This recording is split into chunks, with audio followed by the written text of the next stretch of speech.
Daphne de la Cruz. So ito po yung saksakan natin, ma'am. Itong saksakan natin, kailangan dito lang po yan sa ating wire. Okay, so dito naman po tayo, ma'am. Ayan. Then pagkatapos na yan pa, isasaksak natin yan sa regular outlet natin, yung transformer natin, ma'am. Ayan po siya, ma'am. Okay. Then yung pag-ano po natin sa ilalim, ma'am, ganito po siya, ma'am. Ito, ayan. So yung refilling thread po natin, ma'am, nandun po siya, ma'am, sa likod, ma'am. Yung pinakita namin kagabi, nandito po siya, ma'am. Then ito po, ang pagbuo po natin dito is ganito po siya, ma'am. Ayan. Then igaganito lang po natin yan, ma'am. Pagkatapos naman po, ipapasok natin dito, ma'am. Then tutulak natin yan, ma'am. Okay, so ayan po siya, ma'am.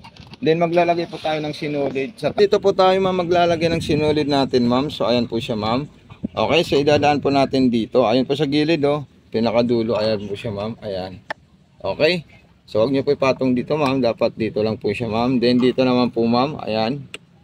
Tapos dire-diretso nyo po dito, ma'am. Kailangan po pumasok dito sa loob at nakataas po yung pressure foot natin, ma'am. Kasi po, pag hindi po yan nakataas, ma'am, may lagay nyo po siya, sumaluwag po siya, ma'am. So dapat nakataas yan at maipit po siya sa loob, ma'am. Ayan, ganyan lang po siya, ma'am. Taas po yung hook. Ayun po yung hook natin, ma'am. Ayan po siya. Then dire-diretso natin dito, ma'am. Then butas na po ng karayom po, ma'am, para matesting natin yung mga design ng ating sewing machine po, ma'am. Okay. So ito na po siya, ma'am. Ipapasok natin pa loob po yung ating sewing machine. Ayan, ganyan lang po siya. Then pagkatapos na po yan, ma'am, ikutin natin ito. Ayan po siya, ma'am. Ayan. Then kakainin niya po yung sinulid sa ilalim at isasama niya sa itaas. At kung meron po kayong katanungan, ma'am, huwag niyo po kalimutan, ma'am, mag-message sa ating FB page sa Mato Sewing Machine Vlog at sa ating YouTube channel, Mato Sewing Machine po. So okay, so ganito po natin yan, ma'am, at ilalagay natin ito. Ayan po siya. Then ito po yung tela natin, ma'am. Pwede po natin yan tupiin para makita natin na kayang-kaya niya pumanahin ng pangmaong po, ma'am. Ayan. Okay. Yung pangmaong po natin na tupi, pang matigas, number 3 po siya, ma'am. Ayan po siya, ma'am. 3. Okay. So, naka-refilling thread tayo, ma'am. Ma'am, isasagad mo lang po siya, ma'am. Ayan, sa refilling thread po siya, ma'am. So, ayan po siya, ma'am. Okay. Then, pagkatapos mo mag-refill, itulak mo lang po siya dito, ma'am. Ayan. So, maglalagay po tayo ng sinulid sa ilalim. Okay, nakita na ni ma'am paano maglagay ng sinulid? Hindi pa. Okay, so ayan po siya, ma'am. Ayan, sabit lang natin dyan. Then, ito po, ma'am. Ite-testing natin yan yung mga indicator natin. Ayan.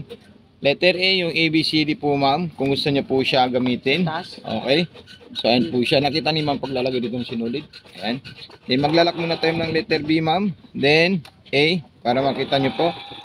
Walis po yan, ma'am, or button holder po, ma'am, Ning. So, ito po siya, ma'am, Ning. Ayan. Then, letter C. Ayan po siya. Ayan. Napaka-solid po siya, ma'am, at napaka-perfect po, ma'am. Huwag niyo po, ma'am, kalimutan, ma'am, mag-message sa aking Facebook, Mato Sewing Machine Vlog. At sa ating YouTube channel, meron po akong YouTube channel. I-subscribe niyo po, ma'am, para po madagdagan po yung mga viewers natin doon. Ayan. Napakaganda po ito, ma'am. Ayan po sa ilalim niya. Okay. Di maglalagay ako ulit ng sinulid po, ma'am, para makita niyo po siya, ma'am. Okay. So, ito po siya, ma'am. Ayan. Isa. Then, dalawa. Then, tatlo. Then, pang-apat ito, ma'am. Ayan. May nagbuhol po na sinulid doon. So, kailangan po natin tanggalin, ma'am. Tatlo. Sabit natin papunta sa kaliwa. Pang-apat, dire-diretso na po dito, ma'am. Then, ipapasok natin ito sa butas ng karayom po, ma'am. Okay. So, may mga straight line po tayo dyan na 1, 2, 3. So, magkakaiba po yan, ma'am, ng design sa straight line po, ma'am. So, ito na po siya, ma'am. Pasok ko na po doon para makita niyo po, ma'am. Ayan. Then, ipapakain natin sa kanya yung sinulid natin, ma'am. Ayan po siya. Ayan. Okay. So, kung nakain niya po, ma'am, gaganito na lang po siya sa likod. At magte-testing naman tayo ulit po, ma'am. Okay. So, straight line po, ma'am. Number 3 po yan, ma'am. Ayan po siya. And ito po yung atras abante natin, ma'am. Pa-solid po yan, ma'am.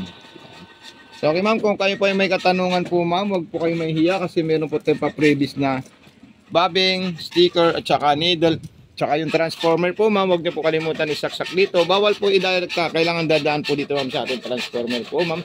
So, maraming salamat sa iyo. God bless and more power po, ma'am. Don't forget to subscribe our YouTube channel, Mato Sewing Machine. Okay.